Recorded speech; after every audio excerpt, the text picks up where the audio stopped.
Okay, Mrs. Gallivan, you can get started. Let's start. Thank you and good evening, everyone. The hour being after 7 o'clock, I'd like to call the public hearing for the school budget for FY22 to order. And the first order of business is I just want to explain that due to the ongoing COVID-19 pandemic and the state of emergency on March 12, 2020, Governor Baker issued an executive order temporarily suspending certain provisions of the open meeting law. Pursuant to the order, public bodies are temporarily relieved from the open meeting law's requirement that meetings be held in public places open and physically accessible to the public, so long as measures are taken to ensure public access to the body's deliberations through adequate alternative means. Citizens with a question or comment can join the meeting through the Zoom link that was posted. The chat feature will be enabled at different points during the agenda. Participants are asked to comment in the chat if they would like to speak. And if they would like to speak, we will ask them to indicate their name and address in the chat, and then you'll be let into the meeting. Alternatively, if a participant wants to just submit a question or comment, that will be read by one of the administrators, most likely Mr. Hahn. When it's your turn to speak, please unmute your microphone. And if you have any questions regarding this process or you wanted to send an email, people could have sent something earlier to Mary Mortali, our administrative assistant. So that's the process that we intend to use tonight. And I'm going to explain just a little bit more about the agenda, because we will take public input at different points in the meeting. But first, I'd just like to do a roll call attendance vote. Bill? Present. Jen? Not yet. Kristen? Present. Mark? Here. Carrie? Present. Sean? Present. And myself, Nancy, also present. Okay. Tonight's budget hearing is going to be related to the goods and services portion of our budget. This encompasses everything that the school district needs to operate, excluding the Walpole Public School employees. That hearing will be held at next week's hearing. So 1 week from tonight, we'll focus on personnel. At this point, I'd like to take a motion to open the public hearing, because that's just part of the process. Through you, Madam Chair, I'll make a motion to open the public hearing on the FY22 budget, goods and services. Second. Okay, we have a motion by Bill Buckley, a second, I believe that was Kristen Syrak. Yes. Yep, okay. I need to poll the committee. Bill? Yes. Kristen? Yes. Mark? Yes. Carrie? Yes. Sean? Yes. And myself, Nancy, yes. Again, just a little bit more background. This FY22 school budget will be the 10th budget supported by a successful override vote in June of 2012. And that is a great source of pride for the school committee and the administration. It's been important that we've been able to operate within available revenue for this period of time. That said, there are constant changes, not the least of which are the expectation to provide a level of service that competes well with other towns in this area. Towards that end, we continually measure our academic and financial progress, and our budget development is a key part of the work needed to remain competitive. Mike, I don't know, or Bridget, I don't know if you're able to share a document that has some comparisons on it. Yes, I can. Okay. This kind of information is useful at a very, very high level. you can't dig super deep into the information, but what it shows you is that there are 16 other towns in this area, and we look at how much money they have to spend per pupil. We look at our average teacher salary. We look at the amount that the average family is paying in a tax bill. And we look at state aid that each town receives as a result of being a member of the Commonwealth. As I said, you can't look too deeply into these numbers because, for example, if we have a decline in enrollment, that will boost our per pupil expenditure. It's not necessarily that we just have more money to spend, we just have fewer children to be spending it on. So you don't want to look at it too granularly. On the other hand, it's always good to do at the beginning of a budget process to see that we want to be able to provide the level of service that allows us to remain competitive. So we just wanted to enter that document into the process for consideration. We're tremendously grateful to the people of Walpole for the support that they continually give to the Walpole Public Schools. And we recognize the tremendous responsibility that's entrusted to us and look forward to the collective work that will be needed over the next month to continue to provide great opportunities for our children. The next steps will be January 19th, next Tuesday, is the public hearing on personnel. January 28th, the school committee will vote on an initial FY22 budget. During the months of February through April, the budget will move through various iterations with the finance committee and town administration. At the end of April, the school committee will vote on a final budget to bring to town meeting. And the first Monday in May will be when town meeting begins.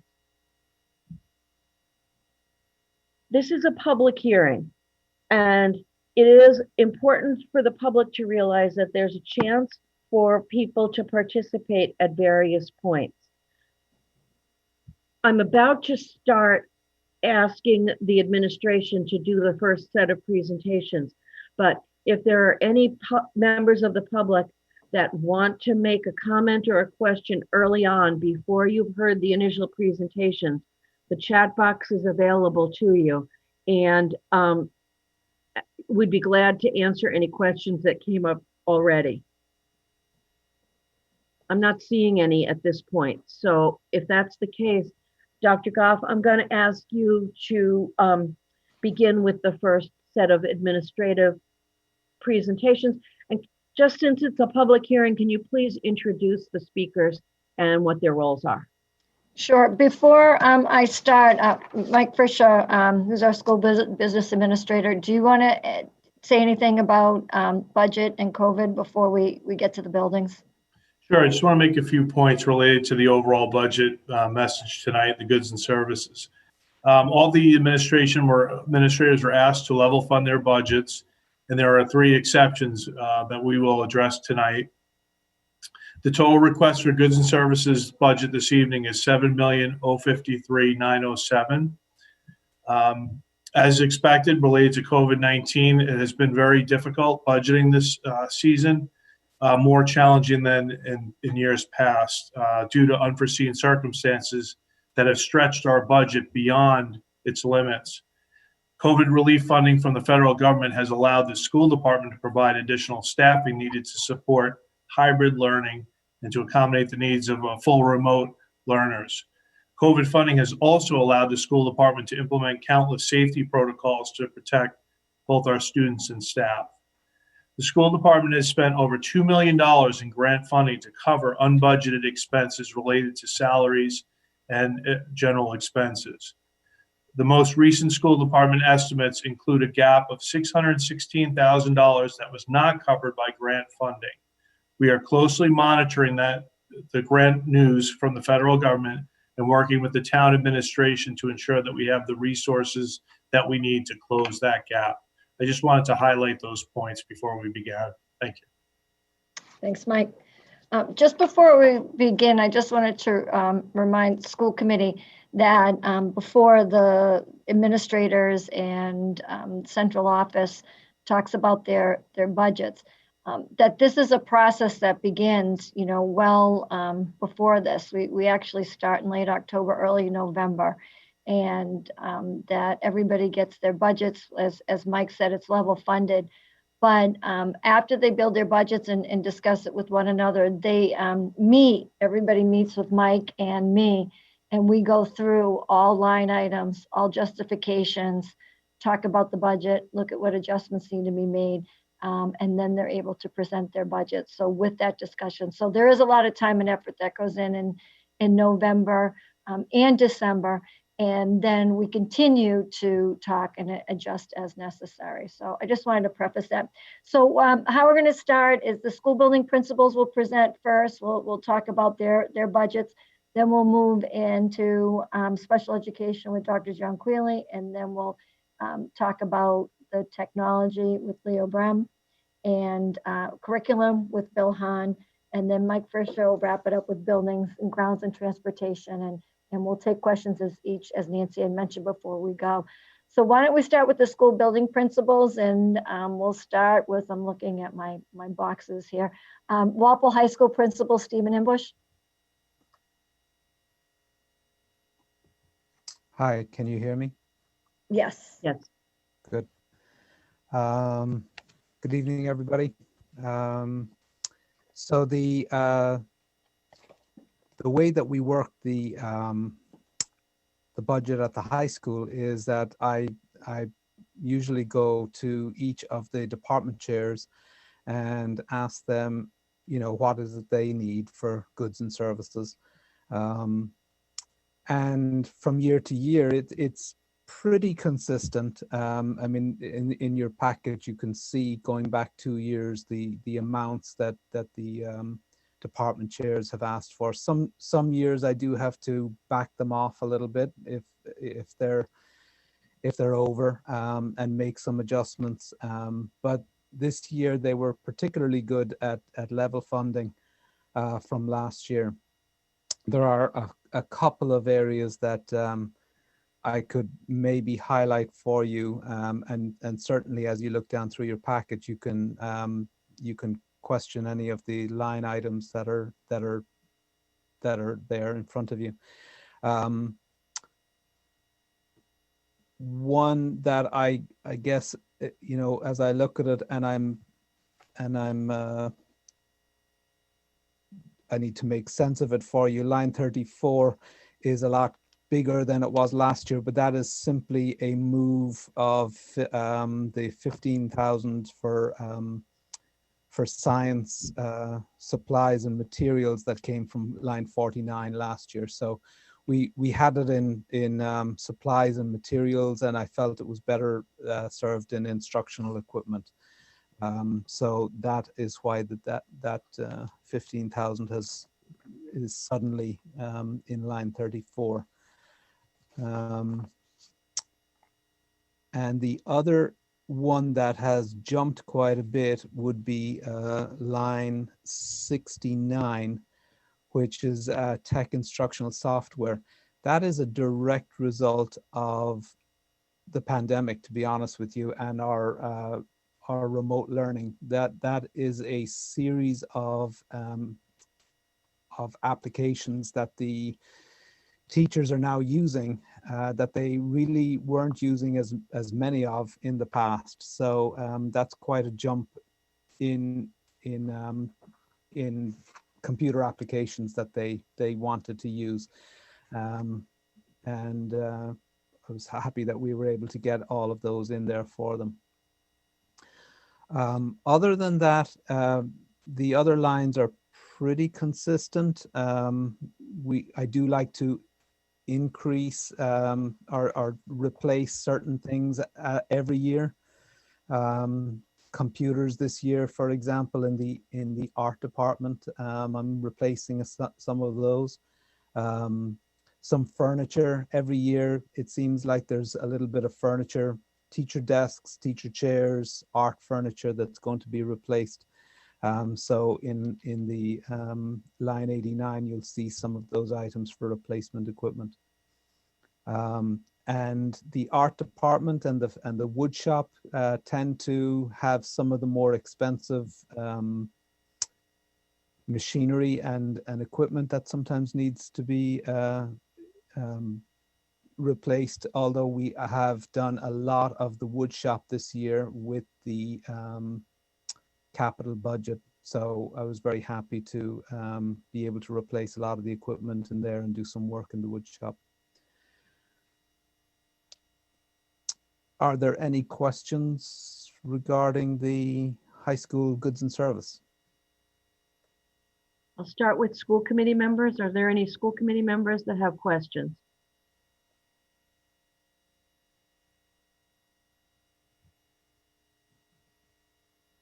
Steve, I was particularly interested in the instructional technology line. And just trying to get a sense of how many requests did you have for that line that you were not able to honor? Is it a big number? Not really, to be honest with you. You know, these are, when we did the opening 2 weeks at the beginning of September, we introduced the staff to multiple applications that could be used. And it was, certain teachers took on certain applications and were very comfortable with them.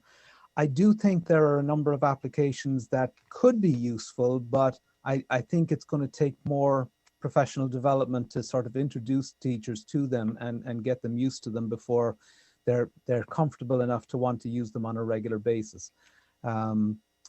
But I was happy that we were able to fulfill all of the requests that came in for applications for instructional technology this year. From my point of view, I feel like even though we may not be able to accomplish everything that we might talk about tonight and in the next couple of weeks, I think it's time to talk about something more than level funding your goods and services budgets. And to me, that's an area that we should explore a little bit more for a couple of reasons. Like you said, COVID just put it on in the laps of the teachers. They had to learn some of these programs and tools. And I think that if anything, that's one of the positives that's going to come out of this experience, that teachers may feel more confident, they may know more about different programs, but I think we should look at what we have on our list right now and what should be on our list. If we were dreaming big, as we were looking at doing the middle school project, the words that kept coming up were, we need to have ubiquitous technology. And I'll be curious if, Leo, if you have any input now about some of the things that you've seen in your experience that high school teachers have really benefited from having, because I don't know how the rest of the committee feels, but I do think that we should think about increasing the technology budgets in particular. So you don't use, and there's no promise, there's no promise, but today's the night to at least talk about it. That's a first for me, Nancy. I don't think I've ever kicked off a school committee meeting where they said, give more tech money for the tech budget ever in my career. Okay, so what do you got? Well, I like I said, I'm still getting my feet wet and getting around, but I did go through the budget process with Mike and Ann before she left, and reviewing, and I'm meeting with the department and the principals individually in the coming weeks. But so far, from the outside looking in, I've seen a lot of items being addressed from the top down by the principals and by Bridget and Mike and everybody. So I really can't comment too much right away. But I feel like that the tools are definitely being evaluated, and I will continue that process because I know that Ann did it. And matter of fact, Steve and I just had that conversation about things like teacher laptops just the other day.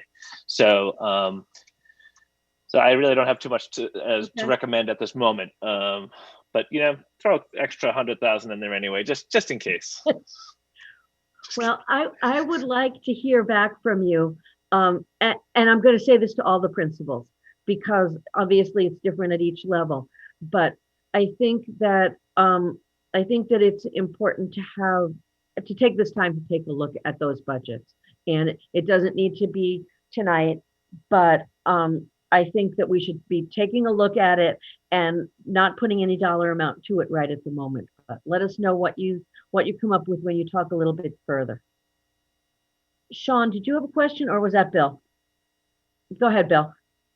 Hi, through you, Madam Chair. Just quickly, Leo, welcome to Walpole. You're not in Medfield anymore. But I think this would be a good placeholder in the goods and services hearing to just like briefly mention. I know there was money allocated similar to the COVID money through the state budget per pupil for things that could be kind of in the COVID umbrella, and I know there's also talk of additional money. So as we talk about, I know I'm excited that Steve doesn't have extra applications he wants to buy, but if we think about things on that kind of technology bubble that perhaps we'd like to get but really can't make work in this cycle, those might be areas where we could use some of that money, because I think it's like, it's not an insignificant, it might be $20 or $30 per pupil from the state in this one line item. So we should, I think, Mike has probably already spent that, but on other things, as he's smiling, so he probably has. But I think it just might be something to keep in the back of our mind, that are there some, because the budget process, especially this year, is so fluid, are there some things that we can kind of put into a different pile and maybe use, I hate to use the term one-time money, but maybe get over the hump and put in that we otherwise wouldn't be able to.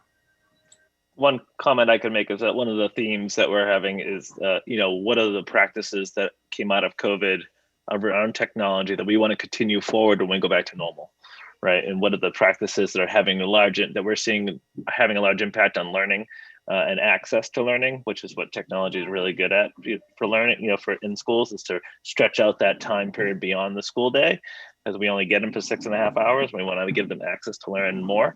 So things of that nature, we are going to be reviewing as part of our process. Sorry. Just mute me, Bridget. Just mute me. Kristen had a question or a comment. Yeah, it's sort of related to that. I was wondering if there were applications that the high school adopted that were covered with that COVID money, and now they're sort of renewing subscriptions, or if that's all sort of outside of what we looked at when we took care of some of those technology issues with that one-time money. Mike, you can remind me, but I believe that some of the COVID money was used for some of the applications that we needed back when we started first, and some of these, the teachers, what I did was I went around to the departments to see, how important is this application to you, and then built it from there.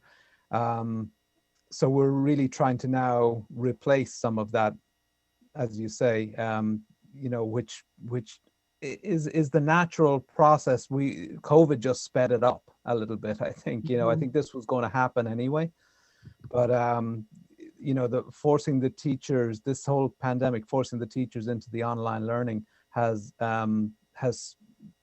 propelled us into the future a little bit. And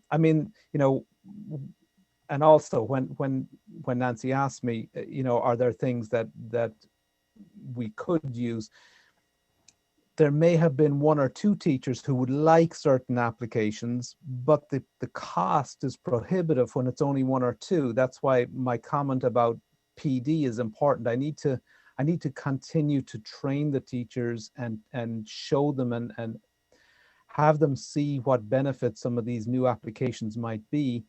And I think more of them will say, oh, yeah, I could use that. And then we may want to invest in it. But it was just prohibitive to spend $3,000 or $4,000 on a, you know, a school-wide application that wouldn't be used by that many people.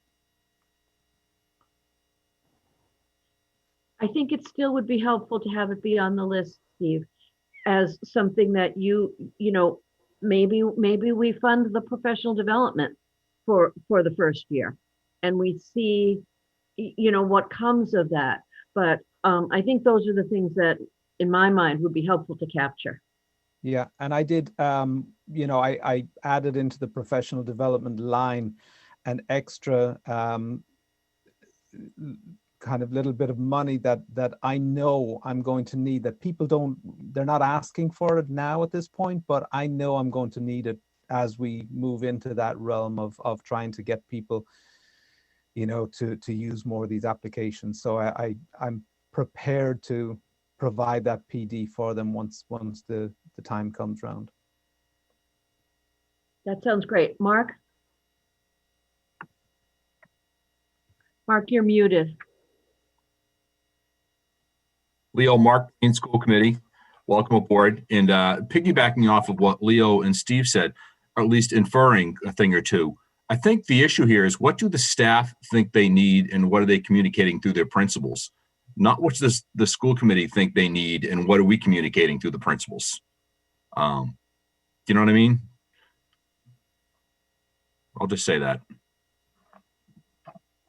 And I would suggest that it really is, the budget really does get driven by the staff and their needs, Mark. They're you know, they are involved in these conversations when we're building the budget. So but I know exactly what you're saying. I agree with you. And I also think they're aware that we're a pretty accommodating committee. So I would think that they're not reluctant to ask. I know at my school, things are not always that accommodating, and teachers will still ask. And I think we're a committee that is, and they will ask. So I think we should trust our staff. They're encouraged to ask, and they're not shy, especially at the high school.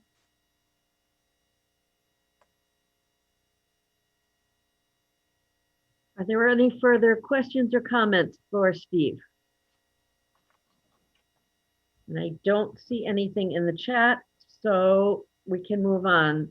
Right, let's move on to middle school. Why don't we start with Bird with Principal Ed Connor, and then we'll move to Johnson with Principal Steve Morgan. Good evening, everybody. Thank you so much for, sorry, put the other one in, you might hear me better. I just want to thank you so much for all the support that you have given us so far this year and throughout the years, especially in my past couple of years as the middle school principal. You know, we do really appreciate, I have to agree with Mark that, you know, when there is something that we need, we know that we can ask you guys, we know that we can ask the central administrators, and they're very accommodating whenever they can be. We understand that we don't always get what we want, but we're super appreciative of the things that we do get. And similar to the high school budget, we do the same thing at the middle schools. You know, we ask the staff some of the things they're looking for. We go to the curriculum liaisons. We ask for their needs. We ask the different related arts teachers because they don't necessarily have a curriculum liaison, but if you're the health teacher, the PE teacher, or the art teacher, there are materials that you need year after year to do your job, or things that need to be replaced because they get broken or they run out and things like that. So everybody is involved in the budget, and they do ask a lot of questions for the things that they can get and they can't get. And we do the best we can to try and help make sure that everybody gets what they need. A couple of the things that I wanted to draw your attention to specifically to the Bird budget is you'll notice that there's in line 24, 25, and 26, the media center services. This year, we haven't been able to do a lot with the media center and handing out books to students because of COVID-19. So we're really hoping to jazz that up next year and get books into the hands of students because they've been spending a lot of time on the screens. We know they did that already with their with their cell phones, and now this year so much with the computers. Some of the costs that you'll see, especially the media software, line 26, it's a very big increase because this is more of a subscription that we're looking to get. And what this subscription will do will send us books every month throughout the year based on the different diversity that we're looking to promote within our building, within our town, and within the state. Some of the things that some of the diversity differences that we're trying to include, it could be race, gender, ethnicity, sexual orientation, socioeconomic status, age, physical abilities, religious beliefs, political beliefs, etc. So this subscription will enable us to provide a wide range of books that students can read to learn about people who are not like them, which is good because it helps them experience things, hopefully, that they couldn't for themselves, and have them learn some of the skills of empathy and just to, cultural awareness, to see just because it's different, it's not necessarily bad, but it's just different than me. And that's okay. And everybody has something to bring to the table no matter what. So we're really looking to jazz up the media center for next year using, like I say, this subscription, and supplies are just general like replacement things to, put the labels on books and things like that.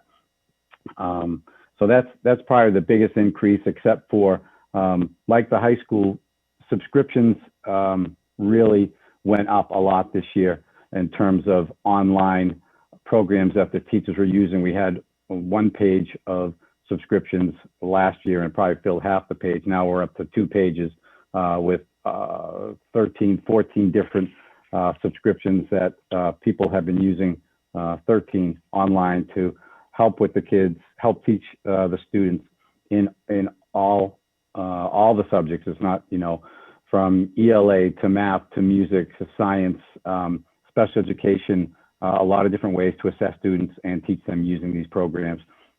So those are probably 2 of the biggest pieces from our particular budget. There's another increase in the instructional technology classroom, but Steve, I don't know if you want to talk about that, so I don't want to steal your thunder because. Yeah, thank you for giving me something. Yeah, I know. Well, because and the last thing I wanted to say just about the 2 middle schools in general is that one of the things that we do and we have been doing for the past few years is working together pretty closely when it comes to budget, to make sure that it doesn't matter which part of the town that you live in.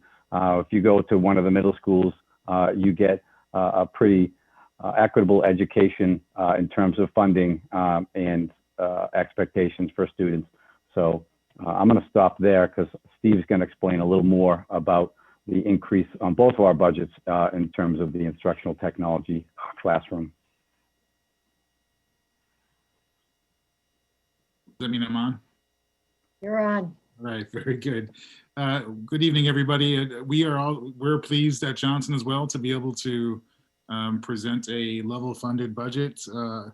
I want to, on behalf of Ed, I think he would join me with this. Thank Bridget and Bill and Mike and John for their work over the course of this year. I feel like, we are in pretty good shape heading into our next fiscal year. The fact that Walpole already had a one-to-one program for the upper grades really put us into a good position to be able to supplement some of those Chromebook purchases. And I think that we were able to get 6th grade Chromebooks in place during this year with some of the CARES Act money, and that's going to allow us to move that program from 6 through 12 going forward, and put us into, again, a better fiscal position in terms of that technology. We also have, again, like Steve was saying, at the high school, a lot of our teachers taking part with digital subscriptions and really using some online platforms and programs. And to Steve's point, as he was making earlier as well, a year ago at this time, I shouldn't say none of our teachers, but many of our teachers didn't know what Edpuzzle was or Screencastify, and now they all know those programs. And so it's there is some money set aside in our instructional technology software lines to be able to have some flexibility for teachers who stumble upon a new technology or a new platform knowing that they may not even know what that is just yet, and things change rapidly in that landscape. So we do have some of that money built in. Anne was good about spending some of Leo's money before she left, and took on some of our subscriptions that are being used across schools. So again, things like Newsella, Edpuzzle, and Screencastify were wrapped into a centralized technology budget, again, because they're used across the district. Ed and I were able to look closely at the other subscriptions that we have and kind of align them so that we didn't have one school having very different subscriptions than the other. And because of the partnership, especially this year with our online, the ability for our departments to meet online much more easily than they have in the past, there's a great parity across the department for both Bird and Johnson. And so the teachers are using the same instructional technology.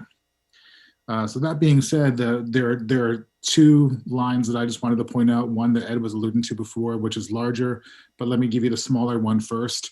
One of the small ticket items that we have built into this year's budget is a small amount of money for music textbooks, which seems strange, but we've never funded the purchase of band textbooks in the past. And for the life of us, Ed and I were talking, and we couldn't figure out how to teach band without band books. So for a very small amount of money, we were able to make sure that the students were able to continue with their learning using those books and not have to ask the families to provide additional materials for that learning. Apparently, the students get the first book when they rent to their instrument, for most of them rent their instrument. And then the second book is not paid for, doesn't come with the rental. So we were able to put some money aside for that. So that's a small thing, but that's one of our commitments to the arts in our buildings. Again, it's a gesture that we're happy to make on behalf of our student performers. The other larger item is in line, well, I lost my budget, sorry.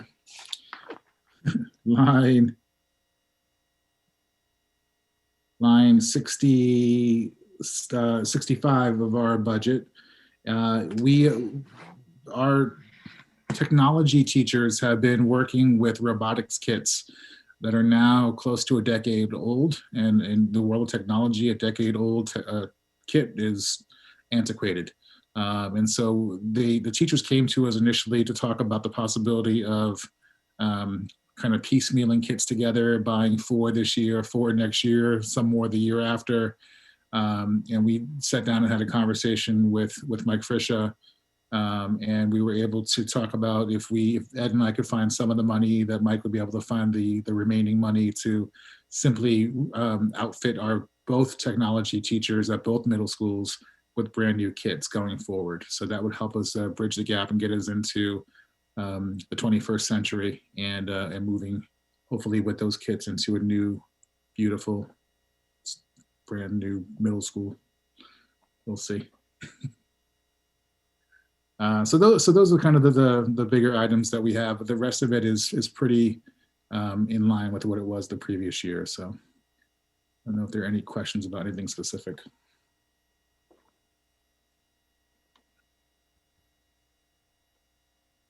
Sean, go right ahead. Not so much a question, but just a comment. Ed, I wanted to thank you and Steve for pointing out in your budget how some of the media resources and the books was going to go to the multicultural initiative and supporting the diversity initiatives within the school. I think that's super important to point out, because one of the things that a budget does is it communicates with the community what the district's goals are and objectives for the future. And making that known to them, I think, is especially important considering this topic and how it can weave so personally into some of our students' lives. So thank you for that. Thank you. Are there other school committee members with questions or comments?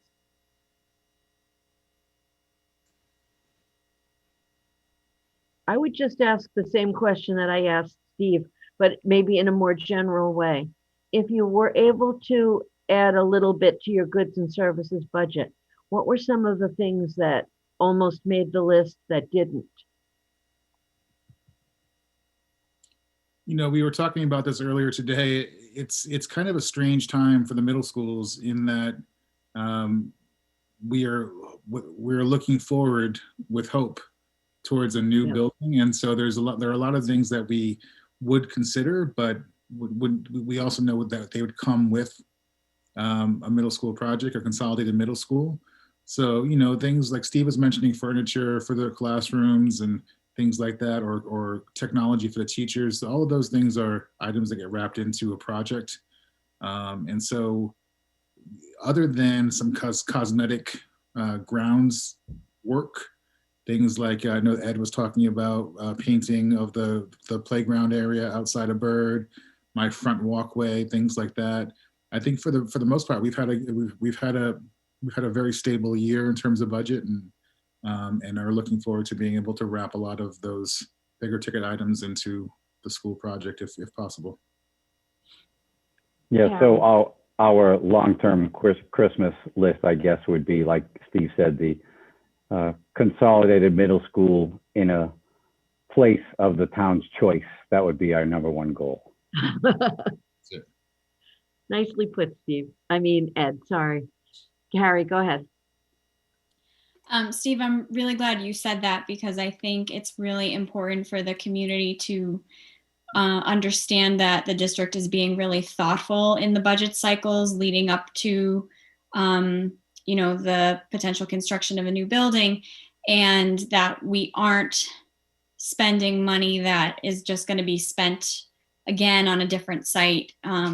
You know, that thought is already being put in, knowing that we're still, you know, ideally, hopefully 4 years away from a new building being opened. I think that's really, really crucial. And I personally am really glad that we're already thinking about it that way. Mark. I would add on another note, one thing we don't want to do in anticipation of a new school, especially let's just say at some point in the near future, a new school has been approved. We can't defer maintenance and paint and so forth on the existing school. If anything, they need to be kept more spotless, because kids and staff, if they think they're in a building that's going to be torn down soon, they will treat it very poorly. And we can't send that message that that we're not going to spend money on things like paint. Even if it's 6 months before the building is going to be torn down, if a wall needs to be painted that in a class that these kids are attending, we need to paint it. So am I hearing that you're taking $100,000 away from Leo and giving it back to us now? I'm just speaking from my experience going through a construction project where a lot of nitpicky little maintenance things weren't done because the building was going to be torn down, and it affected the culture of the school. Yep. It really did. So there's no sense, you know, planning on a new school if you're going to let the previous school turn into a hole for the 2 previous years. That's robbing kids of 2 years of their education. Right, and that's why Steve, the word I think he used that we really focus on, just more cosmetic things. We had an issue with one of the heaters down in our ground floor 2 days ago, and we called building maintenance, and they were there that day to fix it the same day. So it's, you know, we're really grateful to building maintenance for being responsive to our needs, even though the building is turning 60 this year, so that when we ask for things, they come and take care of it. And so we're grateful for that. But the cosmetic things like, you know, painting a 4-square out on the playground, that's the little cosmetic things that we're talking about. Mark? I'm thinking more like cracked windows and broken lockers that don't get repaired because all the buildings are going to be torn down anyway. And that becomes part of a group of kids' middle school experience. And just thinking to the future, we can't really allow that to happen. Thank you. Are there other school committee comments or questions? Julie, I saw that you had your hand up, or I thought you had your hand up before. Was that just a errant message? Kristen's hand is up too. Kristen. Oh, I'm sorry. That's okay. I just have a comment sort of more similar to Sean's. It was great to hear as a former band geek who works for an engineering software company, it was great to hear both support for music programs and for STEM are part of the budget. Because I think it's great to sort of educate all those different learners and help educate people in different ways. So I just wanted to say I was glad to hear both those things. Great. Not everybody is on my screen, so feel free to just jump in if I'm not noticing you. Are there any other questions or comments for the middle school principals? Is there anybody in the listening audience who would like to comment? What I mentioned at the beginning of this hearing is that if you want to ask a question, you're allowed to do it personally by just putting your name and address in the chat and saying that you have a question. If you would prefer to just write your question, we'll ask the question and have it answered if possible. And we've already gone through the high school budget for goods and services because tonight's hearing is all about goods and services. We're about to move on to the elementary school. So if there's any questions about either high school or middle school goods and services, now would be the time to put it in the chat. And if not, I will say, Bridget, why don't you bring us on to the elementary schools? Sure. Why don't we start with our veterans? So we'll go in this order. We'll do Principal Brendan Dearborn from Boyden School and David Varner, I'm just looking at my screen, from Old Post Road School, followed by Brian Bemis, Fisher Elementary School Principal, and then last but certainly not least, Gary Ruggiero from Elm Street School. Thank you, Bridget. I guess it's a little scary that I'm a veteran of this group, but we'll take it, you know. Again, thank you for your support to the committee over the years. For the Boyden budget, I might be the quickest one tonight, but we have not really made any changes. Last year, going into last year's budget season, we moved a lot of money around at Boyden for different things.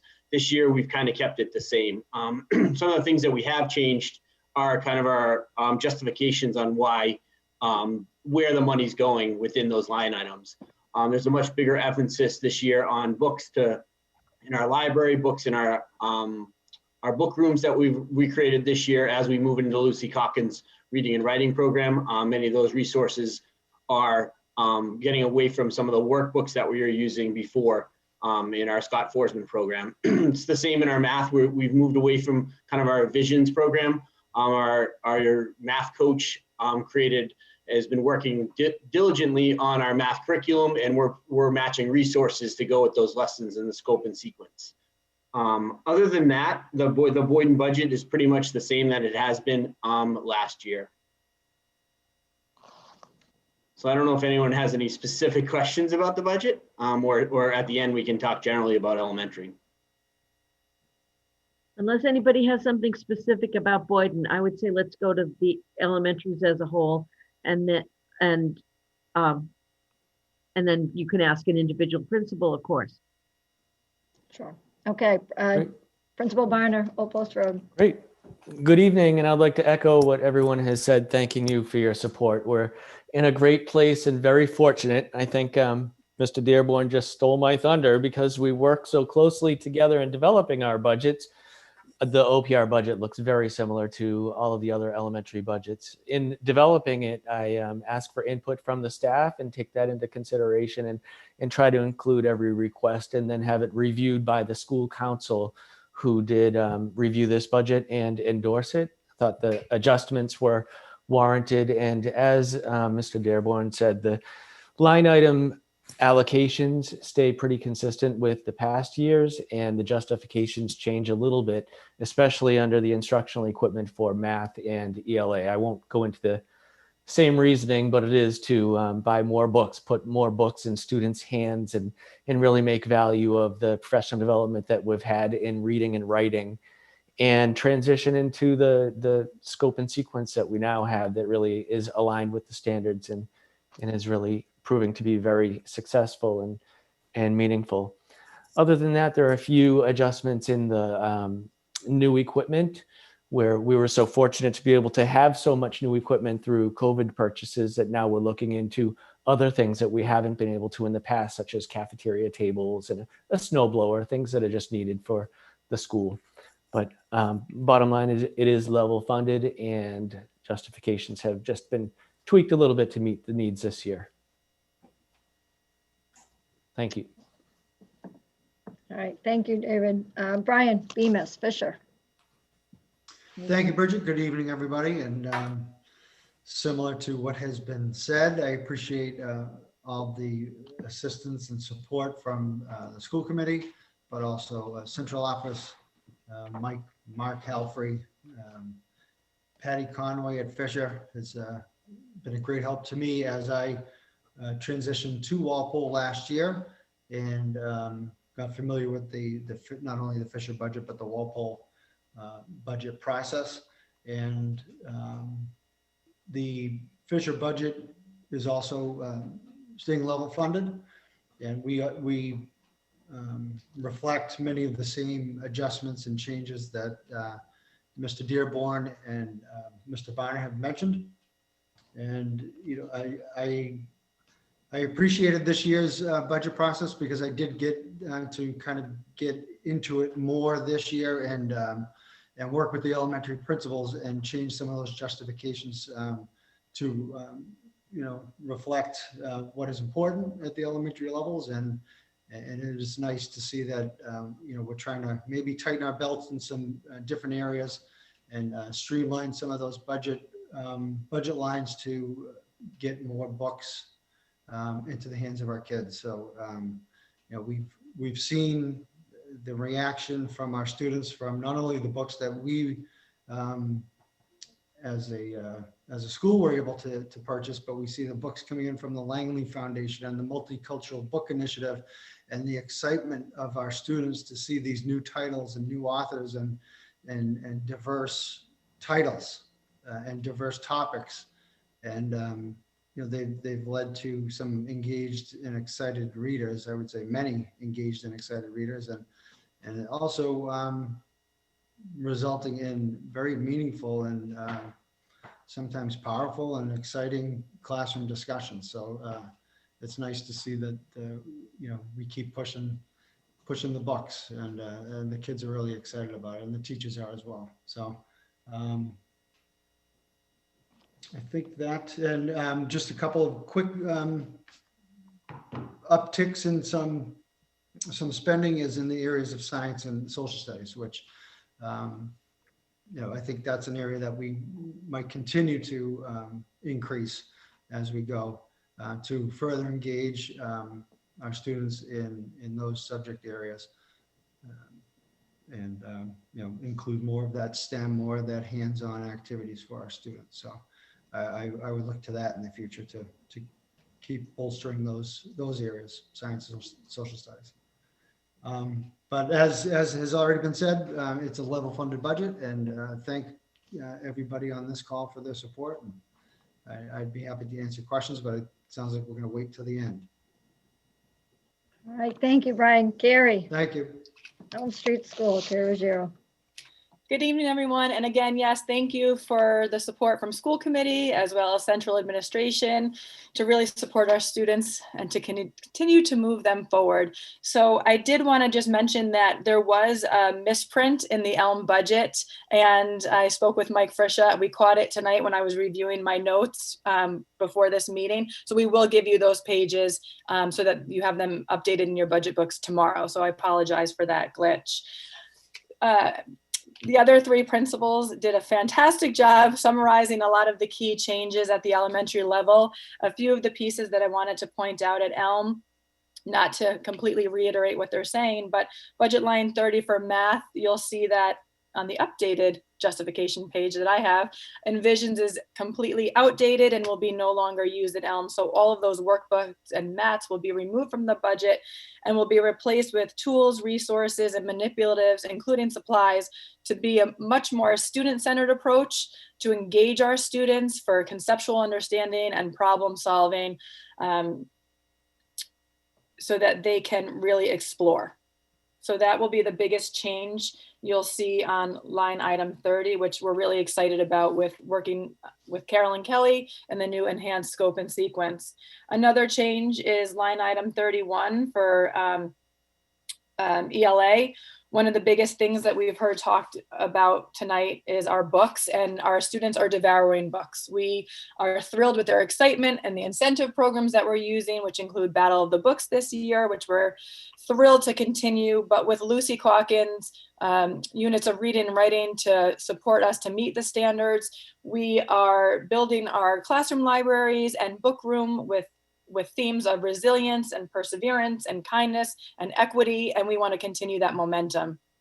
So that has been a change to line item 31, as well as we do not utilize a tool of Reading Street anymore. So that will be removed because, as I said, it was replaced with Lucy Calkins, units of reading and writing. A big change for Elm is we were using Learning Ally as a tool to support our struggling readers. It's a human reader, which allows our students to fully be able to participate in accessing the curriculum with differentiated support. I'm thrilled with that program, and I'm taking it off of line item 31 because that will be picked up for the district through student service budget, which is fantastic because the students have been using it at Elm. We'll be able to continue it into the middle school as a really valuable resource. So that is a change. Our books, Elm's Foundation request went from $2,000 to $3,000 because of the increased number of students. We had a huge increase of our kindergarten students, so that was a change as well. Line item 36 was another change. We just wanted to add $1,000 to our leveled readers. We really need to increase our availability of appropriate reading tools for students to access at their independent level when teachers are looking to differentiate, as well as working with our literacy specialists to prioritize support for our struggling readers. So that was an increase as well. Lastly is line item 67. We just wanted, so one of the things on here was just that there was an increase in our Brain Pop subscription, which went up this school year by $400. And I did add Slip and Slide as a resource for another $150. But those four line items were the biggest changes to the Elm budget. And again, we remain level funded. So before we get into preschool, that wraps up the elementary. So I don't know if any school committee members have questions for the elementary principals. Kristen. I just want to say that's great news on Learning Ally. It's something we've used in our house and it's helped us get through some challenging reading. So that's amazing. So thank you for that. Good. Yes, it's a phenomenal resource. And we did survey our students who are using it, and just the fact that it's a human reader, they are thrilled with it, and it's so much more engaging and it holds their attention. And it's great the way it shows you the pages and reads along so that you can, make that connection. We even used it last year for history. So it's a great program. So that's really good to hear. That's a good point too, because it covers all of our textbooks as well. Yep. So that's great. Wow, that is good. Carrie, did you have a question? Yes, Nancy, just a quick one, and I'm not sure if this is best directed to the principals or maybe to Mike. Just a question about the line item for kindergarten supplies. When the time comes to have a discussion about tuition for next year, will that have any bearing on that line item at all? So I could talk a little bit about that line item. One of the reasons we have a separate kindergarten supply line item is that we don't ask kindergarten families to send in school supplies. So in our grades 1 through 5, we'll publish a supply list that's pretty typical, the same each year. But I guess whether it's morally or however we feel, it just doesn't feel right to say, all right, we need you to pay for full day kindergarten, but we also want you to go to Staples and spend another $100 on the school supplies. So that is, I guess, lack of a better word, a gift that we give to the kindergarten families. But it just, I think it's a good way of kind of not saying you have to run out right before school and spend all these supplies. So that's why that line item has been there over the past. Thank you. Are there other questions for the elementary principals? I'll ask you mine then. Are there things that you really wanted to be able to include if you could get a little bit above level service? And what would be the rationale for the things that didn't make it in or almost made it in but didn't?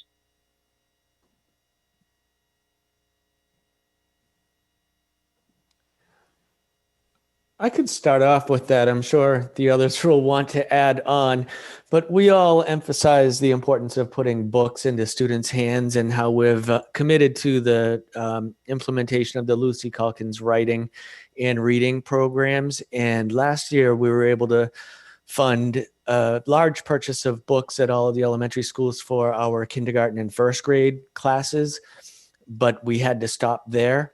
So this year we all committed a larger sum in our language arts lines to be able to buy books and put them into hands in classrooms, but it's not enough. If we really wanted to buy what the program dictates, I think we figured it would be about $60,000, but we'll be happy to take the $100,000 that you were going to give to technology, and we could pass that down to the elementary level if you'd like. But I think we could spend as much money as we had on books, and it's definitely worthwhile and meaningful, and would be used across the curriculum areas, and to support this initiative that's multi-year and a huge part of the elementary curriculum. So I'd say that's one of the areas that would like to spend more money. I'd echo that. I can't believe how expensive books are. There was a book that was recommended to us. We're working, as you know, with cultural proficiency training, and I went today to look up a book that was recommended most recently. It's called Being the Change, and one book that I would love to see each classroom teacher have in grades 4 and 5, because of what I've heard about this and have read myself, that it's worth it. But each book is $26. Right? I mean, of course, I'm going to do my research and make sure we can find it the most effective and efficient pricing, but that adds up, So, like David said, our kids are devouring books, which is fantastic. They're excited to be reading. The new program has really brought more engagement, as well as the books and all the incentive programs, and we're really trying to diversify our themes. So, we're doing a ton with the Langley Foundation and other fundraising, but we could definitely use books. I think we also want to pay attention to our technology. I know the principals and I met with Leo recently just to make sure that everything is working effectively, and even possibly considering our support personnel who are doing such a phenomenal job supporting our students who are remote. So that includes ESPs. So really just making sure that we're utilizing those technology resources for all of our staff as well. One other area, and I discussed it with Bill Hahn as well, is, over the past few years, we've done a lot with responsive classroom. We had brought responsive classroom into our district and did a lot of professional development in the summertime, and had groups of teachers trained in responsive classroom. One of the commitments I would love to see us do is to move on to RC2, which is the second class that gets into more academic choice and some of the more deeper concepts into that. But as well as when a new teacher is hired into our district, is ensuring that we can fund that teacher to possibly that summer go to responsive classroom 1. So I've been doing that out of the Boyden budget, like for teachers at our school. but it's about $750 a person. I think it is well worth it. It's expensive, but I think what that brings to the classroom and the culture of the school is tremendous. So, you know, just continuing to look at, do we bring it in as a whole district where obviously it's a little bit cheaper and you have a class of 20, but still keeping that commitment to responsive classroom and that whole approach across all our elementary schools. Yeah, and I would agree with everything that's been said about the books, and along the lines of what Mr. Dearborn was just talking about too. It's titles not just for English language arts time, but it's SEL, social emotional learning titles. Again, back to the science and the social studies, nonfiction titles to enhance those subject areas. And when we talk about the books too, we're talking about multiple copies of books, which obviously gets expensive, but we've been able to get students, some in the upper grades, but I was just talking to a fourth grader, or actually heard the fourth grader exclaiming how excited he was to be in a book club. And I've never been in a book club before, and he was going to read. So it's, the teacher's able to differentiate, and he's going to read this book at his level with 3 or 4 friends. And I wouldn't be surprised if he went home and read the whole book that night. He was so excited to be in a book club, and I've never been in one before. So it's that type of reaction that we see often at the school with these books. So it's been great to see, and hopefully we can continue to funnel some more money in that direction.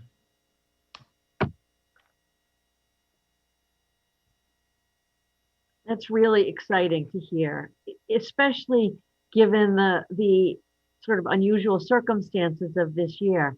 And I think it's really important for us to make sure that we sort of echo this throughout the community. The amount of work that you are doing and the excitement that you're generating is really, really a positive thing for kids. And so thank you for that.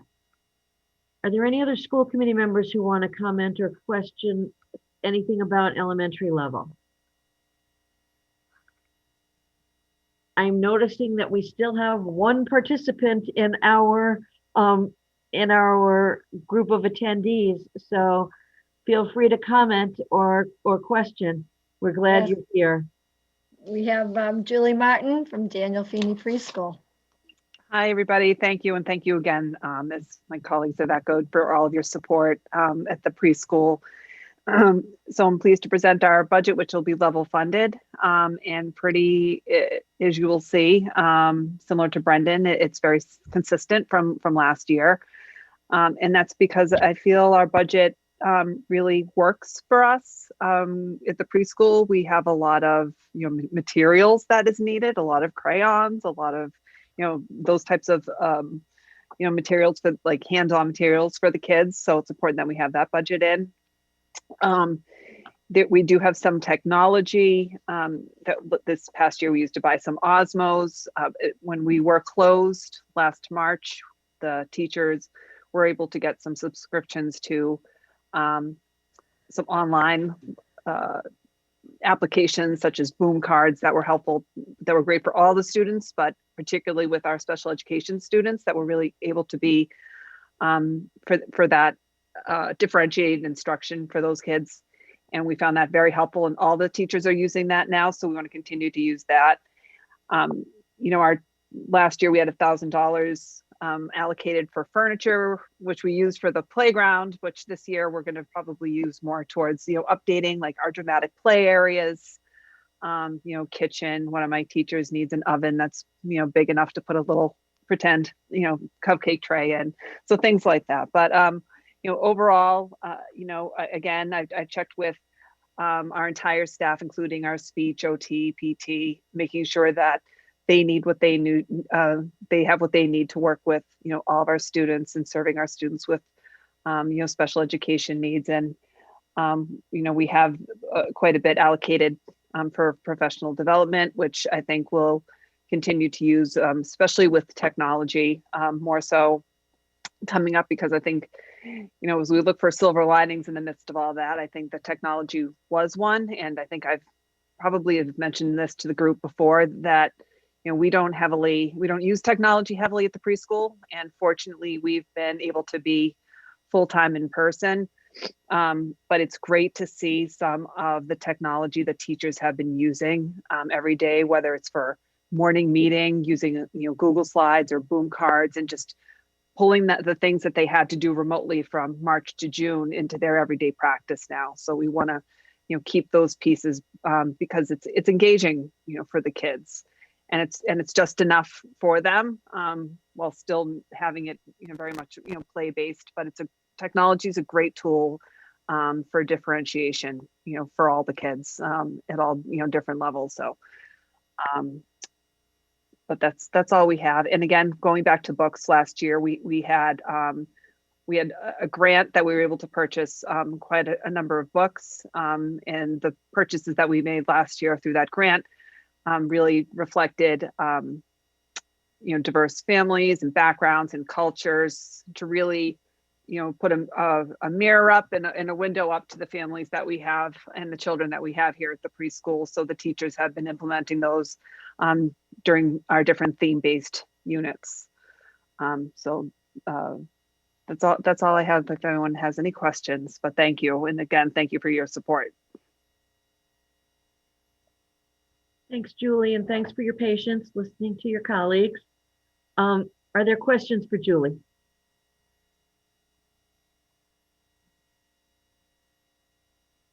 It also is amazing work that's going on at the preschool. I think it's something that a lot of people in the community don't realize, the number of students that you're serving that come with extra challenges. So great work.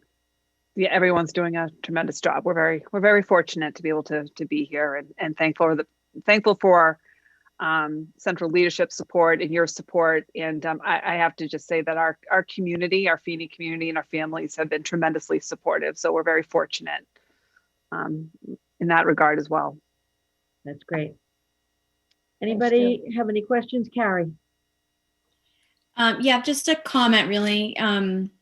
Not necessarily specific to the preschool, but just kind of hearing from high school on down, the emphasis on diversity in curriculum materials, diversity in literature, focusing on representation for students. I think that is all excellent. But I think another piece of that puzzle is looking at our budgets through an equity lens, and making sure that we're allocating resources based on the different needs of our different students. There's the diversity and representation, but there's also what does every student need to achieve success, and it might look different, and it might mean putting resources in different buckets than we're used to putting them in. So to sort of put a spin on Nancy's question to everyone, which is, what would you do if you had more? I guess I would like to kind of put that food for thought out there too, of, if there are ways that you think you might need to shift resources to better address equity concerns in your building, I'd hope that you would also come to us to let us know if that's ever the case.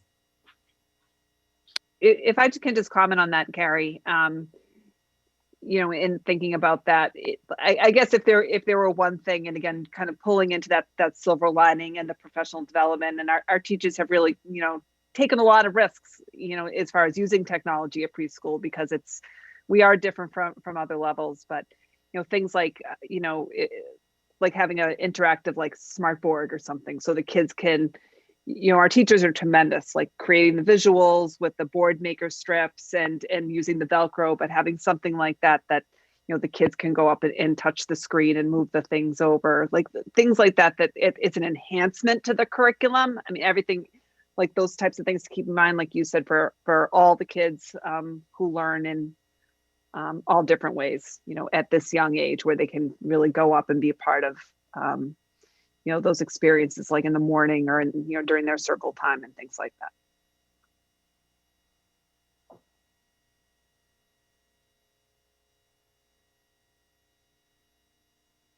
Are there any other questions? I'm just going to check the chat, and I'm still not seeing anything there. Yeah, I just wanted to sort of comment before we go on to the central office.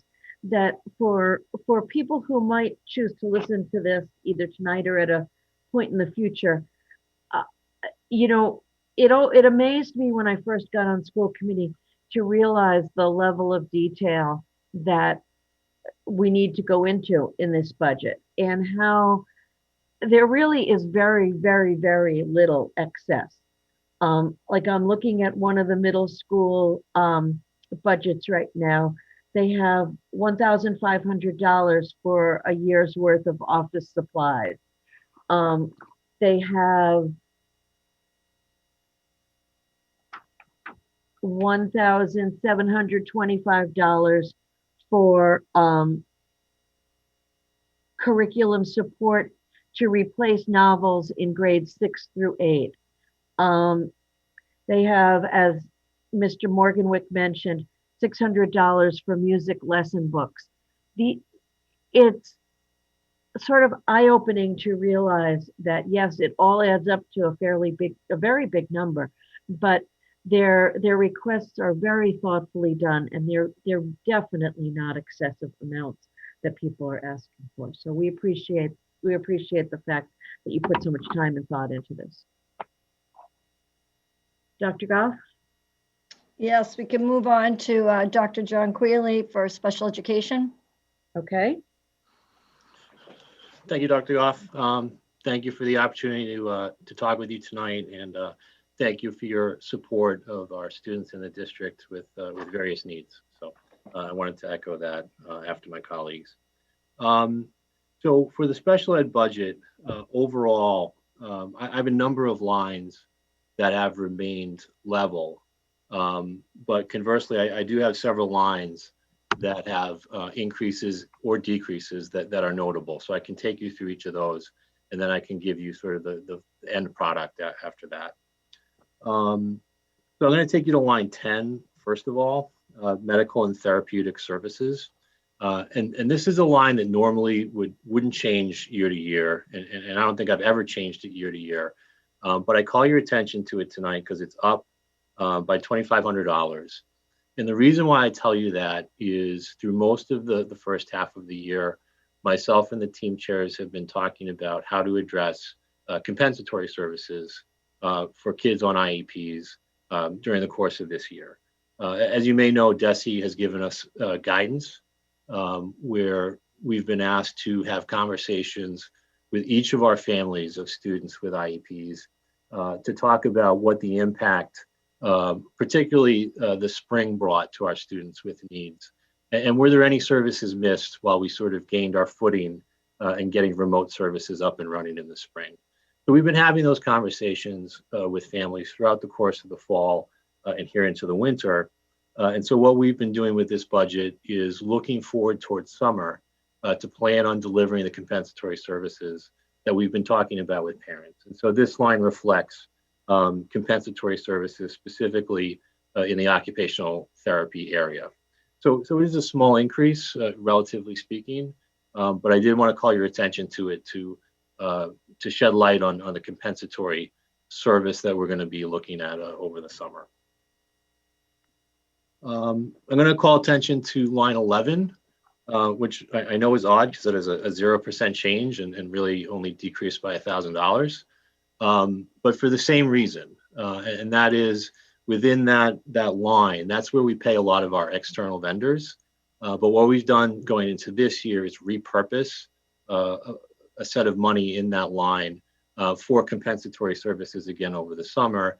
And this is where we'll pay teachers and our speech therapists over the summer in terms of delivering compensatory services and looking at expanding our summer program. You know, we're going to be running our ESY program over the summer, but we've been talking about expanding it, whether adding a week in the beginning or a week in the end, or potentially both, depending on the conversations we have with parents. And this is money that we've set aside to fund that extra time for compensatory service. Okay, I'm going to bring you down to line 24, testing and assessment. So it's a large percentage, 170%, $17,000. But this is where we've put in what Carrie was talking about earlier, This is where Learning Ally is going to come from, this line. So we estimated a cost of about $10,000 for the entire district, and that will cover all of the buildings that are necessary at the elementary, middle, and high school level. So that's where that's going to be reflected.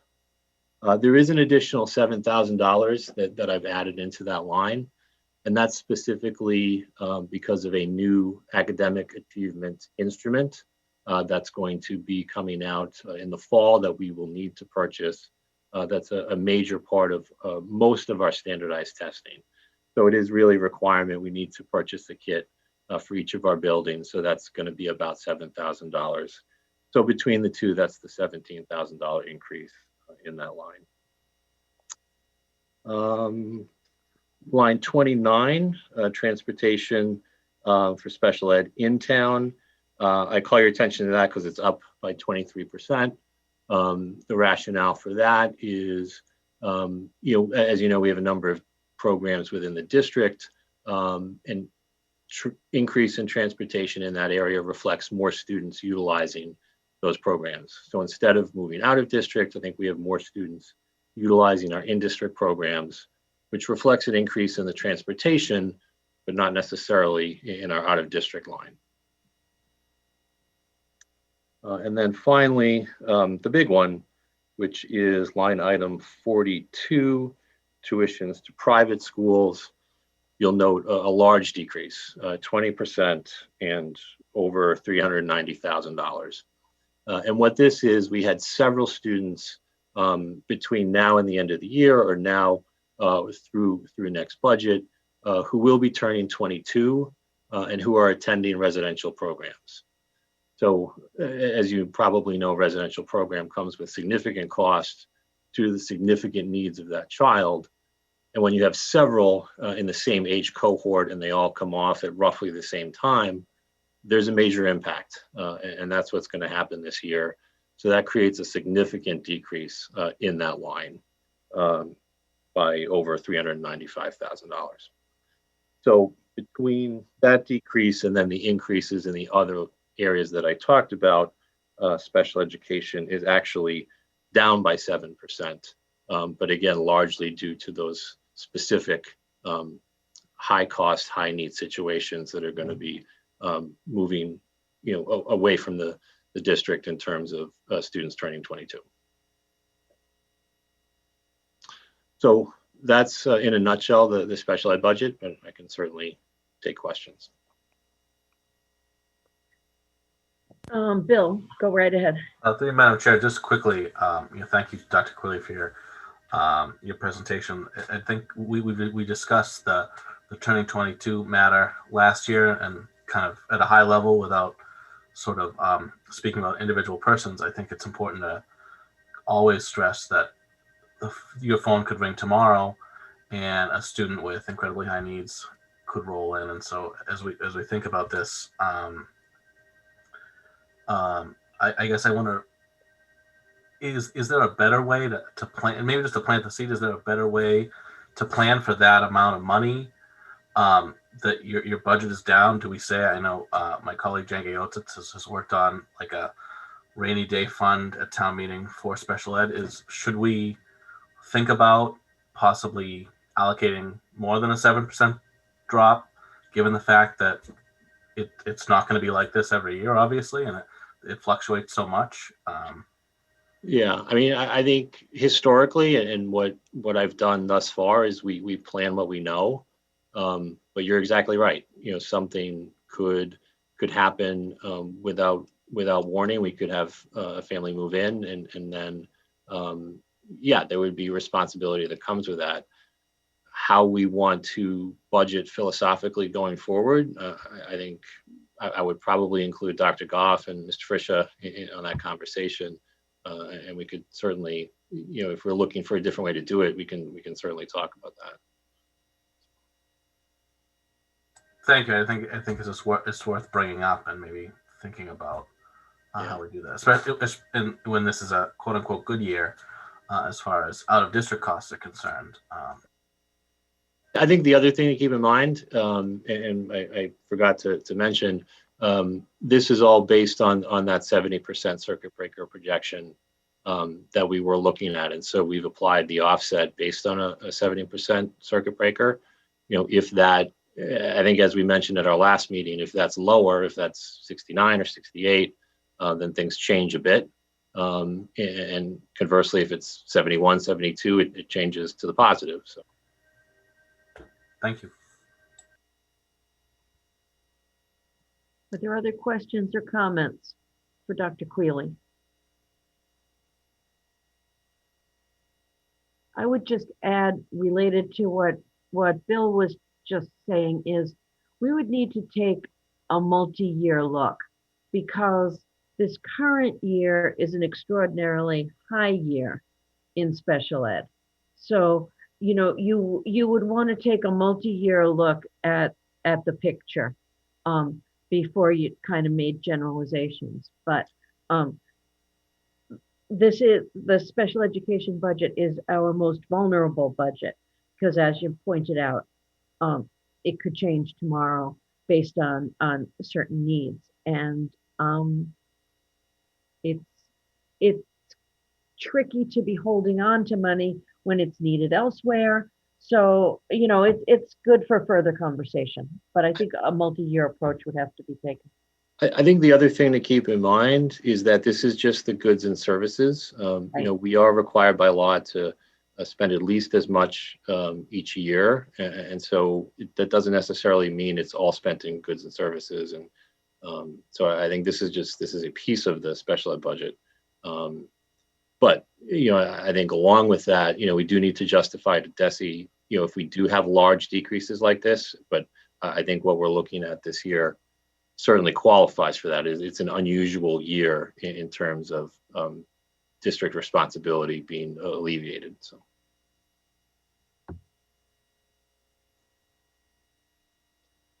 Well, thank you, Dr. Quealy. We don't often get news that the budget is, this portion, as you say, of the budget is decreasing. So we'll take it. Thank you very much. Sure. Dr. Goff. Thanks, John. Next up would be Instructional Technologies. So I'll Leo give an overview, and then if you have any questions, either Leo or myself, Bill and Mike can help out.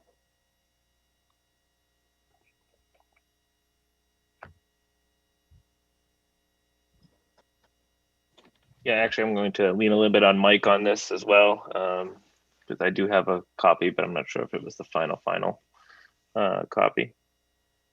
So, and I'm not sure how much of it was level. In fact, none of it is probably level. We saw a 2,000% increase in our budget this year,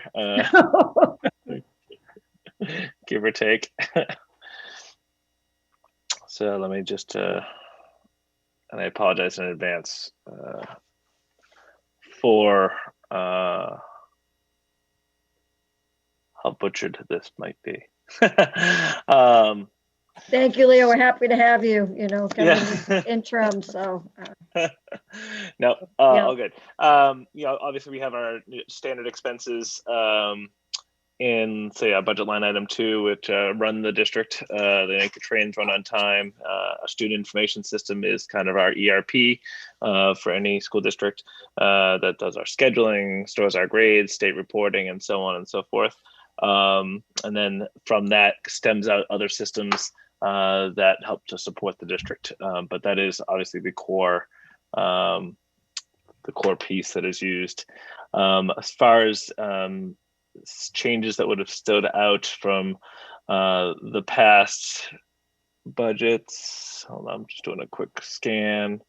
So the bigger line items. Nothing in there. We did add, as you may know, an additional connection for internet for secondary egress to the district in the event that one goes down, and currently that gives a dedicated system to the admin office. But we have had times when one provider has gone down and we've had to swap over to another one. And obviously that is very important, is to keep connectivity to the internet today. I don't think I need to stress the importance of that. And that was added as an E-rate ad as well, and paid for out of some COVID funds. So we are at a 40% reimbursement for E-rate. So next year, when we go, we will maintain that connection, and we will be reimbursed. We'll have a pre-discounted rate of that on that particular line, but does give the district about 2 gigabytes of bandwidth, which we are currently not taxing quite yet. But as you know, it's always good to have some reserves in the back end. We have had to fail over once or twice in the past 6 weeks or so. When connections have had problems through one provider, we've swapped over to the other one to maintain continuity of services. So outside of that, Mike, was there anything in particular that was really different? We did. Yeah, how about, Leo, can you address baseline edge? So we're removing baseline edge and replacing it. Yep, and also is that also in 16, right? I believe was the other one I would probably review. Yes. Yep. Yeah. Baseline Edge was our teacher evaluation system. A very great product when it was supported. I used it myself and Sharon and deployed it there. Unfortunately, Baseline Edge was purchased to be dismantled by a rival. And so unfortunately, we've had to, they gave us a deadline to get our data out. And so we have done so in a method that we can maintain, maintain our records of teacher evaluations and then the evaluation process. And we are currently reviewing and moving, I believe a decision was made, but I'm not sure. I don't want to speak out of turn, but a good chunk of the state of Massachusetts uses something, actually it's escaping me. TeachPoint. TeachPoint, thank you. TeachPoint, it was founded here, actually, in the Cambridge area. So, and that's one of the reasons why it is has a solid footprint here in the state. And so we intend to train teachers for the coming year in TeachPoint, and on the unfortunate duties of the administrative team here, who have to conduct all of those evaluations as well. So, so that is also in the plan. Line item 16 has some of the district-wide expenses that were part of COVID purchases that we're budgeting in the event that we want to move them forward. So, and they have decided to be moved forward. And for example, Newsella is one of them, Screencastify, Seesaw, and some of these names I'm sure you've worked with or heard of through previous meetings. Generation Genius, Edpuzzle. Personally, I think Edpuzzle is a wonderful tool. In using it here, I happen to live with a high school history teacher who uses it daily. And Screencastify is also another method by which just students are making their thinking visible, as well as teachers are demonstrating lessons and recording themselves so that it can be reflected on later. So some of these represent some of the processes that came out during this year that we'd like to see move forward to, to enhance learning and the delivery of good content to our learning community at large. So that is one of the reasons why these things were prioritized in the new budget. And then line item 19, I'm sorry, I'm just quickly reviewing to see what might be different. You'll see some items in there like the WeBot and some others around infrastructure that helps us monitor the wireless infrastructure district-wide. And we are also evaluating the lifespan of some of those, taking into consideration the possibility of a building project as well, so that we can plan out over the next 3 to 5 years what parts of those wireless infrastructure need to be adjusted and replaced, and moving hardware around as we see to accommodate the possibility of a new building where the infrastructure would be supplied through the building project. All right, and then line item 22, okay. I believe I've covered all the main areas. So were there any questions about some of that? Much of it's obviously operational, and and I will be going through and obviously doing some evaluation too, and just kind of seeing what's happening behind the scenes. But as I've seen, this team has run a pretty tight ship over the years, and they've done a lot of reevaluation year over year. So I don't think there's much to be found as far as savings or anything of that manner. But just like anybody coming in, I will definitely be doing a review of the operations and the procedures. Does anybody have questions for Leo? Come on, Sean. You know you got one. No, it's I can go. It's a great budget, but just the one comment, and it's across all the technology lines, and kind of alludes to something that Nancy's asked continually. What would you love to have? And the one thing that I see in all the technology budget is that there's no flexibility really. Like everything's been itemized to the dollar about what's expected, which is great to know your costs, but it also doesn't allow for growth. And this year we had to use COVID funds, which was fortunate to be able to step the district into some of this. But especially, somebody coming in, you said, one of the things that you would do is evaluate and look through things, and apply maybe newer, different thinking. And I would just, encourage, as Nancy has been, to see if there are areas where some of those areas could be increased to allow for that to happen. Because that's, how I think Mark alluded to, how teachers, if they find something that they're interested in using, we want to be able to help them in that and not have to go fishing around too much, but know that there is that ability. Yeah, so I would say David took my 100,000, unfortunately. So I'll have to get it back from him. But one of the things that some practice that I've had in the past that I would be happy to discuss here too is I'm going around on a listening tour to speak with principals, to meet with the department themselves, and hear the learning. And I don't want to use the term unprecedented, but we have a silver lining opportunity here where skill sets that we've been trying to get teachers to adopt for many years have been adopted, as you very well know, Sean. So and because of that, we can now decide as a instructional team what we want to see those skill sets enhance moving forward when we're going back to a semi-normal pre-COVID practice or operation.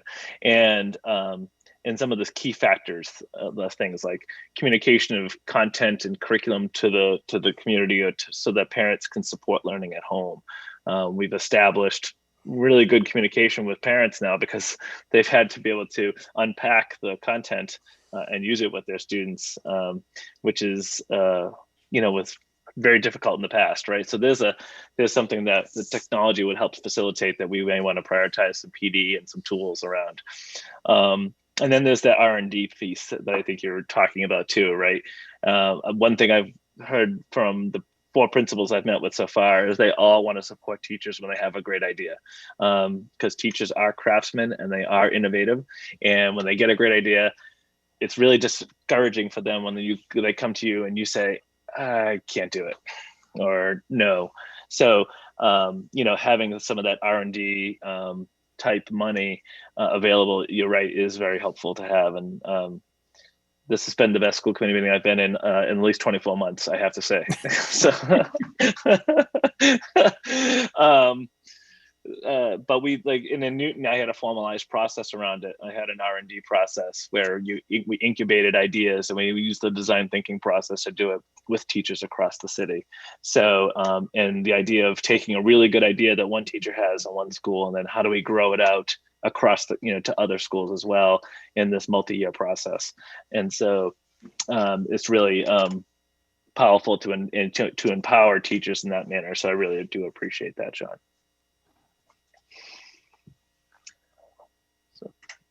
Are there other questions or comments for Leo? I would just add that it's great to have you here. It's great to have a different set of eyes. And I do think that teachers almost need a chance to catch their breath because they've been taking in so much this year. But if I'm not mistaken, Bill Hahn was either going to do or has done some sort of a survey from the teachers to get a sense of what what tools have been meaningful for them. And I'm going to stay on this idea of adding something to the budget to provide a little bit of the flexibility that Sean's talking about, if possible. It's so early in the process that it's hard to tell what it's going to have to measure up against. But I think the amount of energy that teachers have been required to put into learning new technologies, if we can support them to feel really comfortable using them, it's a way of really enhancing what we've been able to do in the district. So that would be nice, and it would be interesting to hear at some point what feedback Bill Hahn did get from the staff, if I'm remembering it correctly. But thank you and welcome, Leo. Thank you for the opportunity. Okay, Bridget. Yes, thanks, Leo. Next up is Assistant Superintendent Bill Hahn, curriculum. Yeah, just to touch on that, we have an incredible resource in our district with our DLCs, who are totally in touch and in tune with our teachers and what they're using. And the other thing we're trying to do is get a better evaluation using usage data. All these platforms, most of the platforms we're using will tell us exactly how often and how much they're being used. It goes a little bit of what Steve Imbush was saying earlier, trying to decide, do we need a district license? Do we need a school license? Or in some cases, do we just need some teacher license? So those are the evaluations we're doing right now. All right, so thank you, everyone. Good evening. I know we're getting to the finish line here, but there are a few line items that I want to draw your attention to when discussing the curriculum budget. The first is line item 87. As a whole, most of my line items don't have major changes, but I do want to just let you know what our priorities are. In line item 87, our focus this year for instructional coaching and consultation will be in our year 2 work with KW Diversity and Khalees Warnham, someone you will all have an opportunity to meet very shortly, as she'll be coming to do a school committee workshop with our school committee members. We are transitioning in our final year with Lucy Calkins, professional development and coaching, through Claire Lanigan. That will boost time and cost to us, because in our 3rd year, Claire will start to transition to less hours, and the majority of our professional development and coaching will be done by our literacy coaches and our K-5 literacy coordinator. And finally, our last 2 items are for the middle school and the high school. We will be focusing next year on providing coaching and support in the area of 6 to 8 English learning arts, ELA. We did an audit last year, and because of the major transition in our instructional model and the hybrid learning this year, we didn't get to implement all aspects of what we learned from that audit. So that will be done as we go into next year. And finally, through the iReady assessments expanded to our 9th grade, I'm working with the math department chair at the high school to determine an opportunity for coaching and professional development for our 9th grade math teachers and specific standards. Really dig in deeper and really narrow our focus for coaching and support based on the results we're receiving from iReady and potentially what we receive from MCAS. The next line item, I take you to 92. You will see in there the $90,000 tuition reimbursement per our collective bargaining. I won't expand on that, but district-wide PD continues to be an area of focus in my budget. We will bring back research for better teaching. This is also where we support national conferences and district PD initiatives such as PLC, or even going back to what Principal Dearborn was saying earlier, perhaps an opportunity to bring responsive classroom back in for our new teachers, or maybe even a follow-up for our teachers that have already received that professional development. And finally, line item 95, I always make sure I take some time to discuss what texts are focused on. And this year, our biggest text renewal will be for our math textbooks at the high school. We'll have a 6-year renewal, right around what we're estimating based on some of the quotes we receive, around $72,000. So that's a significant cost, but very necessary and very important for our math curriculum, and that is due going into next school year. And finally, I do just want to point out that you might notice approximately about a $12,000 reduction in my budget. That is still being worked out between Mike Frisch and I, and I'll just quickly explain, as has been a major theme tonight, the focus of literacy and the increase in books. We're trying to determine the best methodology to ensure equity, to support elementary books across the district, so that it's not contingent upon a PAC contribution or whether or not one school receives a grant. So we're working with Shannon Finley to determine potentially a new line item there. And then the other reason is next year the state is required, which is a good thing, early literacy screening assessments that need to be given. And that's something that's really important and really great. Shannon and I are working together to apply for grants for right now for that, as the state has offered grants to pay for that for next year and potentially the second year. So not knowing whether or not we'll receive that grant makes it difficult for us to be able to solely budget for that line item. So that line item is something that Mike and I are in communication virtually weekly. And I don't want to give the impression that that's a reduction in my budget. It's just the allocation that we're still working on. Mike, if I make sure I explain that right. So. Hey, great, Bill. All right, thank you. So that is my curriculum budget. I'll take any questions if there are any. Other questions for Bill?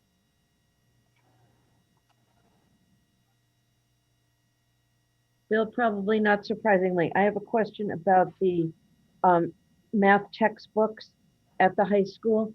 Would that be for grades 9 through 12? Would it be for selective courses, or like what's the thinking there? Yep, it's I think 9 to 12 is the best way to put it, because depending on the student's progress, it might be that it's primarily what you would identify as our traditional 9th, 10th, and 11th grade courses. Okay. The big ideas, yes. And you mentioned a consultant related to 9th grade math teaching. Yep. Do you feel like it's too much to take on 10th, 11th, and 12th grade also? Because the need is there, if you ask me. Yeah, I mean, in some ways, I think that's a good question. Is it too much to take on? I think we're just trying to engage early in this process to provide. You might remember years ago, of course you remember years ago, we had Bill Kendall come out and do some consultation work. And I was not in this role, in this position at the time, so I can't speak to the district's initiatives or work, but I think we gained a lot of great knowledge, and I think that guided some of our curriculum decisions, but I don't think we were able to nail down real specific standards to support teachers. And many of our math teachers teach multiple grades, sometimes up to 3. And so really in our first year doing this, I really want to focus. First of all, I want to utilize a tool that we are implementing. And so we know we're going to get some really specific information from the iReady platform. And I want to be able to use that information, that data we receive, and drill down some very specific professional development and coaching and support in specific standards for our teachers. I'm afraid, or my concern, afraid not the right word. My concern is if we try to bite off more than we can chew, I'm going to have teachers who are crossing over in multiple grades, standards that maybe we're not identifying or rooting deeply in data. And I just want to do this thoughtfully in my first year, potentially build a nice relationship or rapport with a coach or consultant who does this work, and then as the years progress, expand it as it's working. So that's kind of my initial thinking, Nancy, around why starting with 9th grade and hoping to expand this over time. No, it makes a lot of sense. I guess my only pushback would be that if we're going to invest in the textbooks for grades 10 and 11 and potentially 12, that some level of consultant looking at what our long-term goals are might be useful. Okay. If somebody's sharing some of their $100,000 surplus that we don't have right at the moment. But I just want to bring it up because, well, you knew I would. Yeah. It's a fair point. And I think, just to be clear, I mean, obviously if we were working and things were going very well, we wouldn't just, stop it if we had opportunities to expand it in next year. And I hope the committee knows that, obviously. Thank you. Any other questions related to curriculum or instruction that Bill can answer? Great, we're almost done. Mike, do you want to give an overview of the buildings and grounds, and if there's any update on transportation? Yep. So as far as buildings and grounds go, that's a separate tab in your book. It is level funded, has been no increase for the past few years. We're going to continue to invest in electrical efficiencies and upgrades. I think the green communities designation is an opportunity for us to continue doing that, working with Jim and Patrick and Donnie Anderson to continue to keep those efficiencies in place and keep those services at a level funding and keep the money in education, not in utilities. I'm just an initial conversation with Patrick right now. Jim, I know, is somewhat on board. We're looking at doing some solar work within the district, potentially rooftops in some of our schools. 4 of them we're looking at very early on in the process, but I thought I would share that with you. That would play out as a reduction in our electric budgets, and again, would be obviously repurposed into education rather than utilities. So just really a good message overall about our utility budget, level funded. Going now back to the central budget, talking about, I can go down each line and just kind of be brief with it, but I'm back in the central budget on line 5.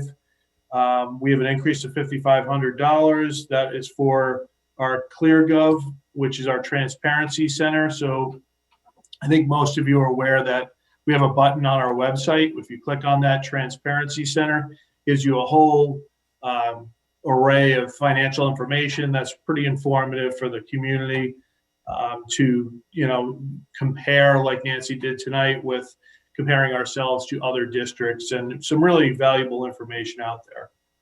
So that's the funding for that service. The biggest concern that we have in the central budget is down on line 32. That's a transportation budget. We have some concerns. One is the normal increase in the 3-year contract with Connolly Bus. That's an increase of about $22,000. But the balance, which you can see is $78,000 increase, is the fees that we collect, which generally offset that bus contract cost, are just in disarray this year. As many of you know, we have about a $260,000 deficit in that account. I'm concerned that coming off of this year, with the unusual nature of this year, it'll take some time for people to come back. So I'm being conservative in my estimation of what we would collect for bus fees. So the combination of that conservative estimation, which is about a reduction of around $56,000, causes us to need an additional $78,000 to fund our bus contract next year.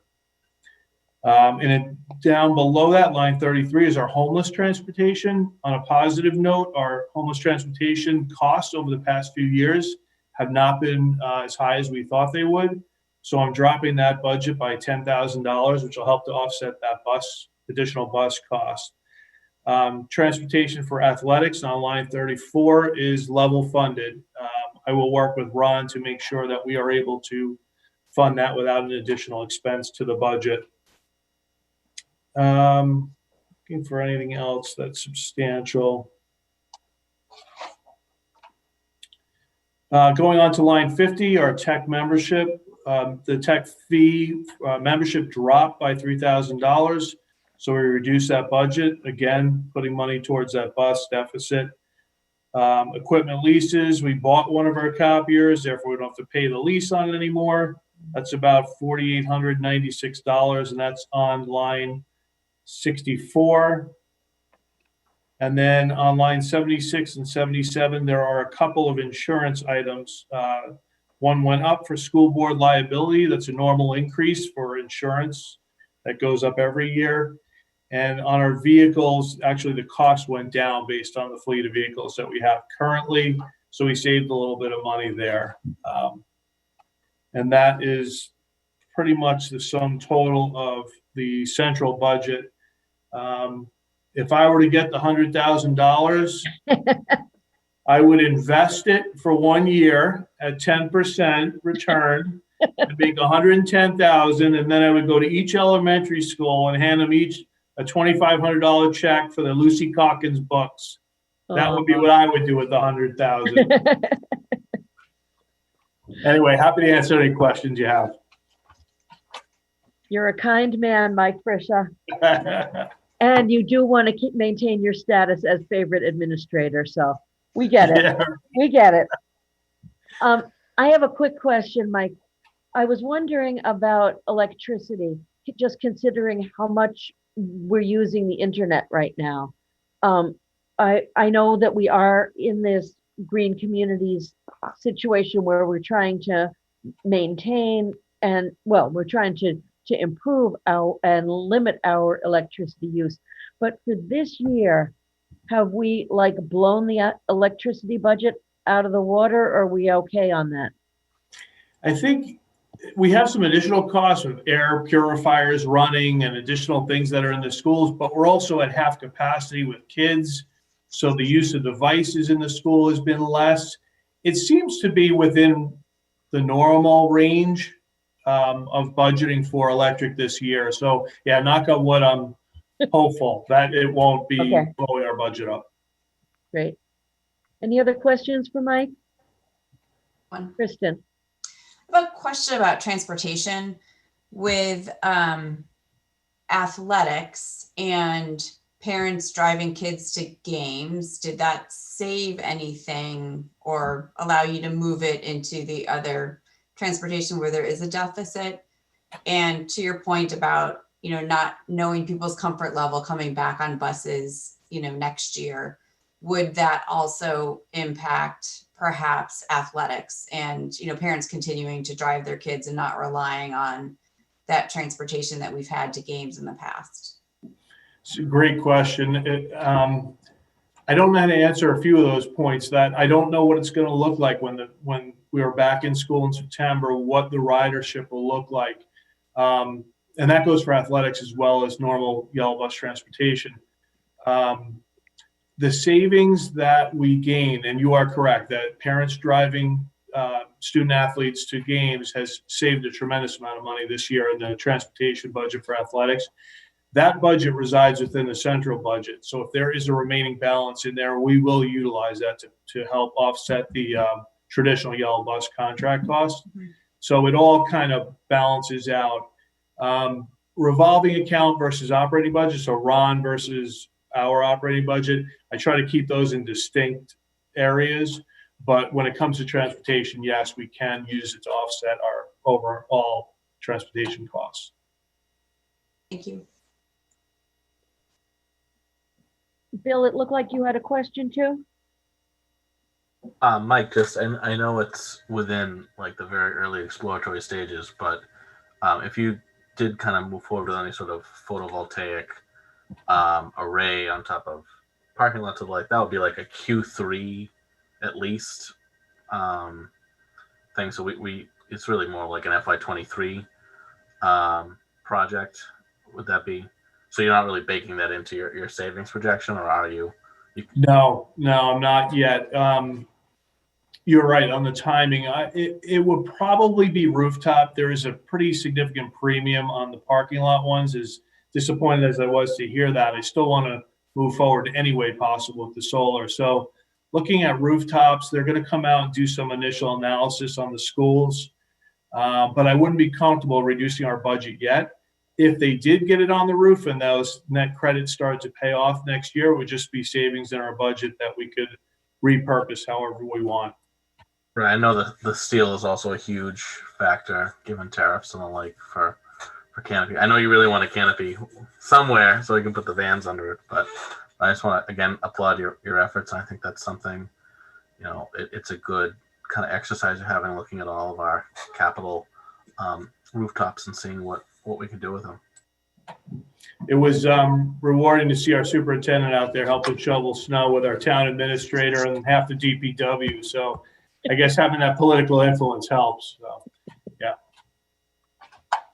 Ouch. Along with you, Mr. Frisha, along with you. Okay, wrapping it up. Dr. Goff, what do you have to say? Anything? Just want to thank everybody in the administrators and central office staff, because, when we opened the buildings, there were so many twists and turns and planning, and we had to be flexible and all of these changes. and then just about to even try to catch your breaths, and it's planning for, next year's budget. So having that, and then those of you that are also involved in the middle school building project on top of it. So it's just been, I know it's been a lot of work this year, and I appreciate all that you're doing, and you're doing it thoughtfully and deliberately. And I think that's what's important. Yeah, I would just add to that. It was just so exciting to hear the enthusiasm around kids being excited about reading and things like that. That's important work that you guys are doing. So thank you on our behalf too. Are there any other questions about the goods and services in general?